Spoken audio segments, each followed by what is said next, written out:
Hello everyone, एक बार फिर से आप सभी का स्वागत है आपका अपने इस यूट्यूब चैनल एजुकेशनल गैलरी में। दोस्तों, हम लोग BPSC assistant public sanitary waste management officer का पेपर 2 का क्वेश्चन कर रहे हैं। आज जो हमारा है लिक्विड वेस्ट मैनेजमेंट है। ठीक है, लिक्विड वेस्ट मैनेजमेंट के कुछ इंपॉर्टेंट क्वेश्चन को डिस्कस करेंगे। ठीक है, इससे पहले भी हमने बहुत सारा क्वेश्चन किया है, प्ले लिस्ट बना हुआ है, टेलीग्राम का लिंक भी दिया हुआ है, आप वहाँ से जुड़ सकते हैं, देख सकते हैं। ठीक है, तो स्टार्ट कर रहे हैं दोस्तों लिक्विड वेस्ट मैनेजमेंट के इंपॉर्टेंट क्वेश्चन को। कोई क्वेरी हो तो कमेंट सेक्शन में पूछिएगा। आइए देखिए, तो दोस्तों फर्स्ट क्वेश्चन है, consider the following statement about the mass balance approach. देखिए, मास बैलेंस अप्रोच दोस्तों इंपॉर्टेंट टॉपिक है। ये आपके क्वेश्चन में भी आया हुआ था, इस बार 2026 में क्वेश्चन आया हुआ था। देखिए, पहले इसी क्वेश्चन एग्जाम के क्वेश्चन को देख लेते हैं।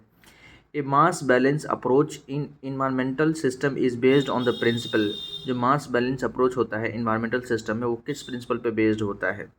तो वो होता है accumulation is equal to input minus output plus generation minus consumption. ठीक है, इनपुट में से आउटपुट घटा दीजिए, प्लस जनरेशन और minus consumption. Input minus output plus generation minus consumption. तो उसी से रिलेटेड ये क्वेश्चन दोस्तों देख लेते हैं।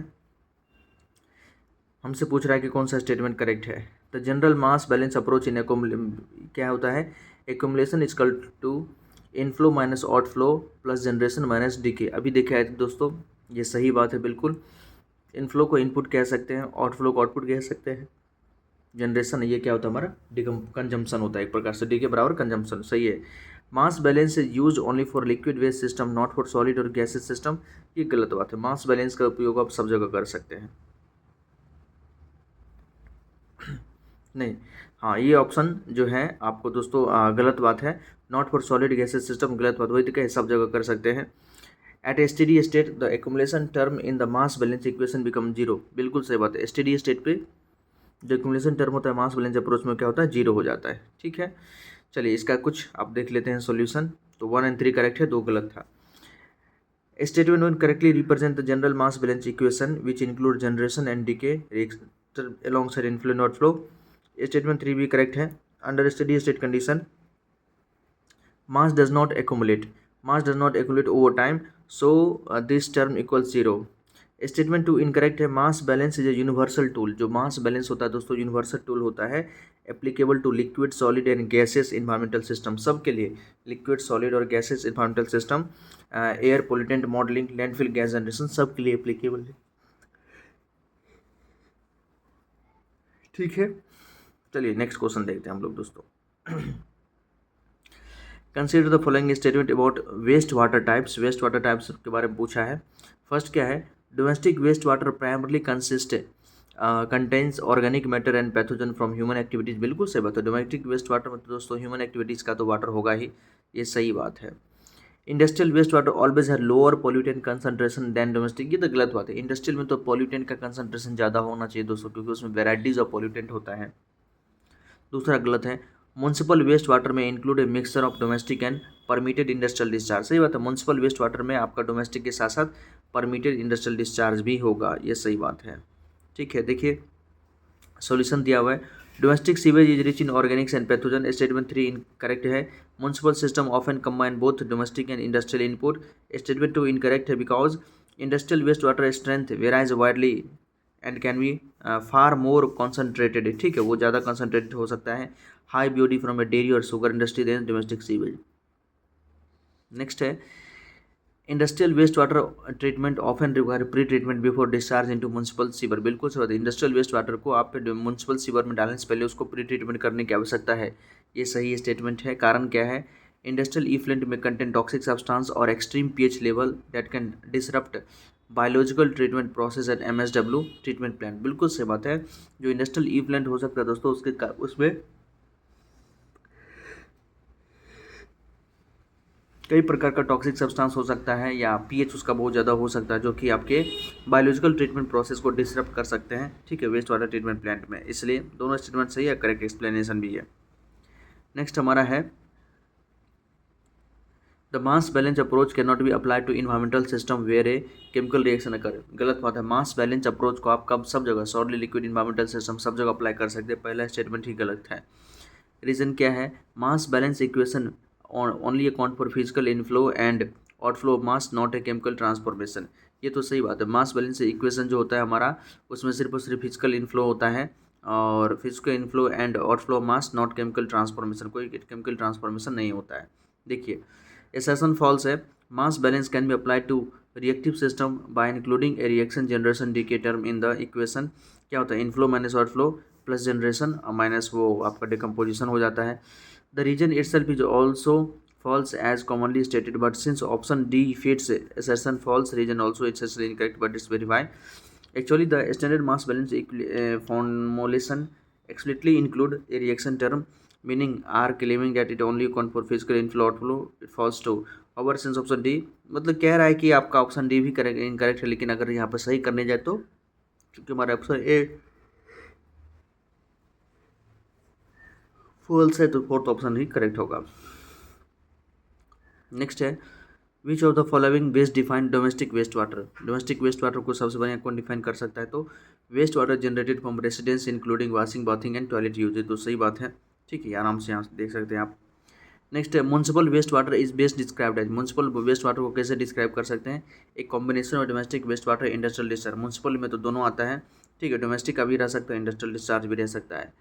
विच characteristics is generally highest in industrial waste water compare to domestic waste water. कह रहा है कि इंडस्ट्रियल वेस्ट वाटर के अंदर कौन सा ऐसा कंपोनेंट है वो ज़्यादा होगा, तो variability in composition and concentration of pollutant. जो पोल्यूटेंट का कंसंट्रेशन होता है इंडस्ट्रियल वेस्ट वाटर में ज़्यादा होगा, साथ ही साथ उसका जो कंपोजिशन होगा वो भी वेरिएबल होगा। Consider the following statement on environmental engineering as discipline. ठीक है, इन्वायरमेंटल इंजीनियरिंग जो एज ए डिसिप्लिन हम उसको कंसिडर करना है, और कौन सा स्टेटमेंट करेक्ट बताना। पहला, it integrate principle of chemistry, biology and civil engineering to manage pollution, बिल्कुल सही बात है। It consider only air pollution control technology, इसमें सिर्फ एयर पॉल्यूशन कंट्रोल टेक्नोलॉजी होता है, गलत बात है दोस्तों। It uses system thinking to evaluate interaction between air water and land media, बिल्कुल सही बात है। तो पहला तीसरा करेक्ट है, दूसरा इनकरेक्ट है। For A completely mixed reactor at a steady state with a conservative non-reactive substance, the mass balance equation simplifies। तो अगर स्टेडी स्टेट में क्या होता है, हमारा डिकम्पोजिशन जीरो हो जाता है, एकुमुलेशन बराबर इनफ्लो माइनस आउटफ्लो हो जाएगा। ठीक है, at steady state combination accumulation बराबर क्या होता है, जीरो। ठीक है, स्टेडी स्टेट में एकुमुलेशन हमारा जीरो हो जाता है। For a conservative substance no reaction, the mass balance reduce to inflow बराबर outflow since there is no generation और decay term to account for. ठीक है, इसलिए ऑप्शन ए ही करेक्ट होगा। नेक्स्ट हमारा है, the mass balance approach in environmental engineering is fundamentally based on which principle. किस प्रिंसिपल पे बेस्ड है दोस्तों, तो ये है लॉ ऑफ कंजर्वेशन ऑफ मास पे, एनर्जी पे नहीं, मास पे। Inflow minus outflow plus generation minus क्या होता है आपका डिकम्पोजिशन होता है, ये कंजर्वेशन ऑफ मास है। Mass balance calculation rely on the conservation of mass principle. The mass entering a system equals the mass leaving the system, जितना mass enter करेगा उतना मास लीव करेगा, plus any mass accumulated within the system boundary. Next है, which property of water allows it to resist rapid temperature changes thereby helping regulate earth climate. Water का ऐसा कौन सा property है जो कि उसको रैपिड टेम्परेचर चेंज में रेसिस्ट करता है, तो उसको कहते हैं specific heat capacity. Water absorb और release large amount of heat with a small change in on temperature. This high specific heat capacity moderate climate keeps ocean thermally stable and helps organism maintain internal temperature. Next हमारा, water is called the universal solvent primary because of its. Water को universal solvent कहते हैं, क्यों, because of its polar molecular structure. Water का structure आप जानते हैं polar molecular होता है, H2O। ऑक्सीजन का जो इलेक्ट्रोनेगेटिविटी होता है दोस्तों, ये तो जानते होंगे आप। जो मान लीजिए ऑक्सीजन है, जैसे ये H2 है दोस्तों, इसको हम कैसे रिप्रेजेंट करते हैं, इसको ऑक्सीजन, हाइड्रोजन और हाइड्रोजन, ये इलेक्ट्रोनेगेटिव ज़्यादा होता है, डेल नेगेटिव हो जाएगा, इस पर डेल पॉजिटिव हो जाएगा, फिर इसके कारण यहाँ पर डेल नेगेटिव हो जाएगा, डेल पॉजिटिव हो जाएगा, तो इसी को कहते हैं पोलर मॉलिक्यूल। वाटर क्या होता है, एक पोलर मॉलिक्यूल होता है। ठीक है, वाटर अपने आप में एक पोलर मॉलिक्यूल है। Polar molecular structure enabling it to dissolve a wide range of substance, जिसके कारण ये वाइड रेंज ऑफ सब्सटेंस को अपने अंदर डिजोल्व कर लेता है। ठीक है, इसकी डाइलेक्ट्रिक स्ट्रेंथ भी बहुत ज़्यादा होता है पानी का। Which anomalous property water enable aquatic organism to survive under frozen lake in winter. मतलब आप जानते हैं अंटार्कटिका हो गया, जो भी ठंड प्रदेश है जहाँ पर पानी जम जाता है, बर्फ़ जम जाता है, आप जानते हैं ऊपर में पूरा बर्फ़ रहता है, लेकिन फिर भी मछलियाँ नीचे तैरती रहती है, तो पानी का ये कौन सा बिहेवियर है, तो ice is less dense. Ice क्या होता है, उसका डेंसिटी कम होता है पानी के कंपेरिजन में, वो ऊपर में तैरते रहता है, जिससे इंसुलेटिंग वाटर बिलो, जो नीचे का पानी रहता है वो इंसुलेट हो जाता है, मतलब वहाँ का टेम्परेचर उतना कम नहीं हो पाता है। Like most substances water expand on freezing, अधिकतर सब्सटेंस के जैसे वाटर जो है फ्रीजिंग करने पर एक्सपैंड करता है, और सब सब्सटेंस फ्रीज करने पर सिकुड़ जाता है, कॉन्ट्रैक्ट करता है, लेकिन पानी क्या होता है, एक्सपैंड करता है। This the resulting ice is less dense, क्योंकि आइस जो होता है लेस डेंस होता है, जो फ्लोट करने लगता है और एक इंसुलेटिंग लेयर बना देता है टॉप पे, keeping the water beneath liquid and habitable, नीचे जो लिक्विड होता है वो अच्छा रहता है। Which of the following is an example of point source of water pollution. अब जानते हैं पॉइंट सोर्स और नॉन पॉइंट सोर्स, इससे रिलेटेड क्वेश्चन आया भी हुआ है दोस्तों, मैं आपको दिखा देता हूँ। इसमें से पूछता है कि कौन पॉइंट सोर्स है कौन नॉन पॉइंट सोर्स है। देख लीजिए यहाँ क्वेश्चन आप दोस्तों, देखिए point source pollution, non point source pollution, ground water pollution, surface water pollution, ये सब क्वेश्चन आएगा, ये सब क्वेश्चन हम लोग करेंगे। ठीक है, तो पॉइंट सोर्स किसको कहते हैं, discharge from an identifiable outlet, अगर कोई जाना पहचाना आउटलेट से कोई पोल्यूशन निकल रहा है उसको हम पॉइंट सोर्स कहेंगे।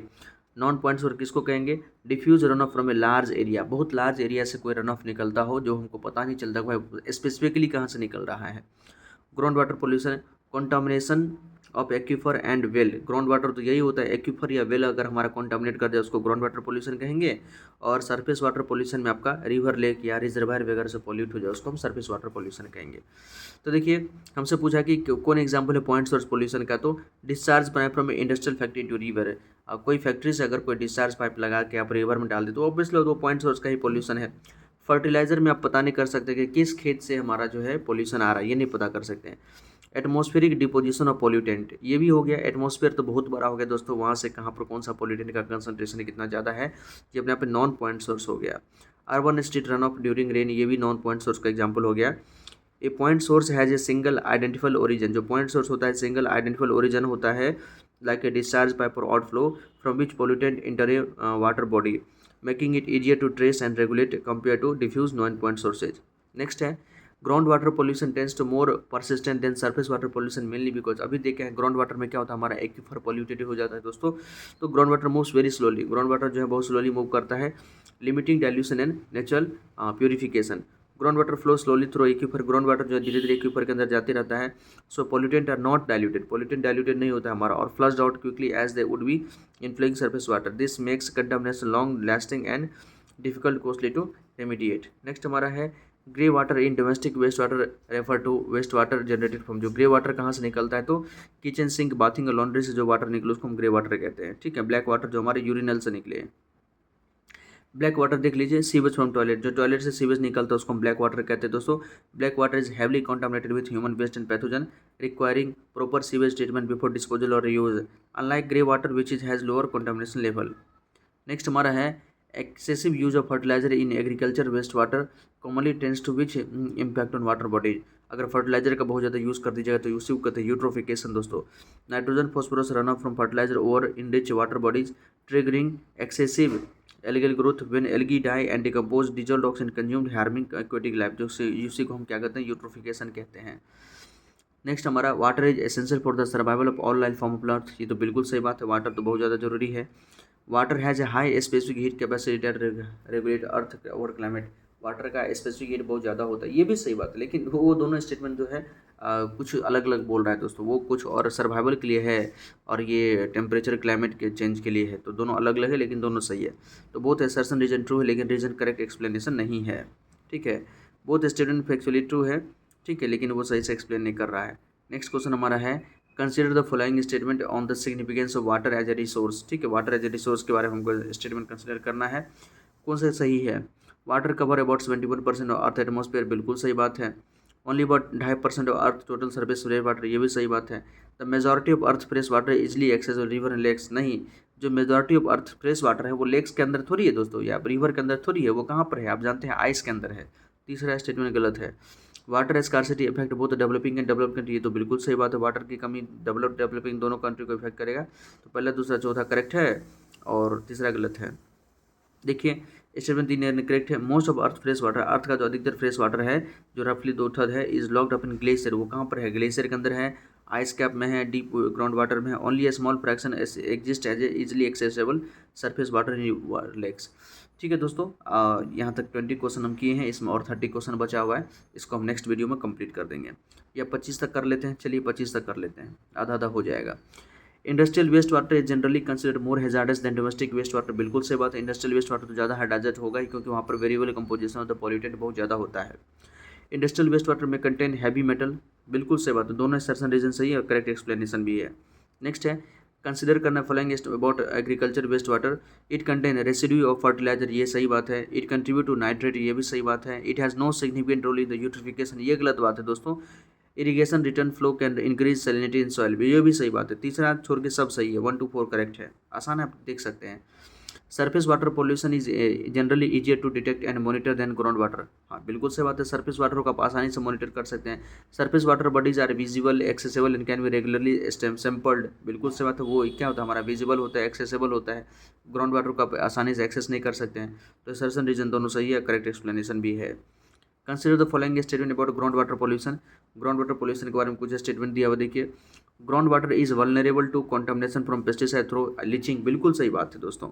नेक्स्ट है once contaminated ground water is difficult and costly to clean up, अगर ग्राउंड वाटर एक बार कॉन्टामिनेट हो गया दोस्तों तो उसको आसानी मतलब साफ करना बहुत ही डिफिकल्ट हो जाएगा। Ground water has a rapid flow rate that allow quick natural purification, rapid flow rate इसका नहीं होता दोस्तों, फ्लो रेट बहुत कम होता है। Leached from landfill can accumulate can contaminate underlying aquifer, leached from landfill can contribute underlying aquifer, ये सही बात है, 1 to 4 करेक्ट है।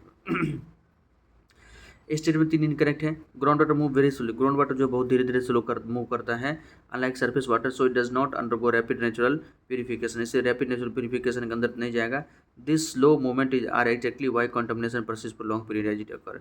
नेक्स्ट हमारा 25 नंबर कंसिडर करना है और कौन सा स्टेटमेंट से ये बताना है। पहला देखिए point source has a single identifiable origin of discharge, बिल्कुल सही बात है, पॉइंट सोर्स का सिंगल ओरिजिनल डिस्चार्ज होता है। Non point source include agriculture run off urban storm water, बिल्कुल सही बात है। Non point source are easier to regulate than band, गलत होता है, नॉन पॉइंट सोर्स को आप आसानी से रेगुलेट नहीं कर सकते हैं। Atmospheric deposition can act as a non point source of pollution, बिल्कुल सही बात है, एटमॉस्फेरिक डिपोजिशन भी अपने आप में non point source of pollution होता है, 1 to 4 करेक्ट है। रहने देते हैं दोस्तों, कुछ और क्वेश्चन है, इसको हम कल सब कर लेंगे, कल कर लेंगे, ठीक है, कल इसको कंप्लीट कर लेंगे। कोई क्वेरी हो तो कमेंट सेक्शन में बताइएगा, और आपको ये वीडियो कैसा लगा, सब तो आ रहा था ना ठीक से, ठीक है, ये भी बताइए। बहुत बहुत धन्यवाद, जय हिंद।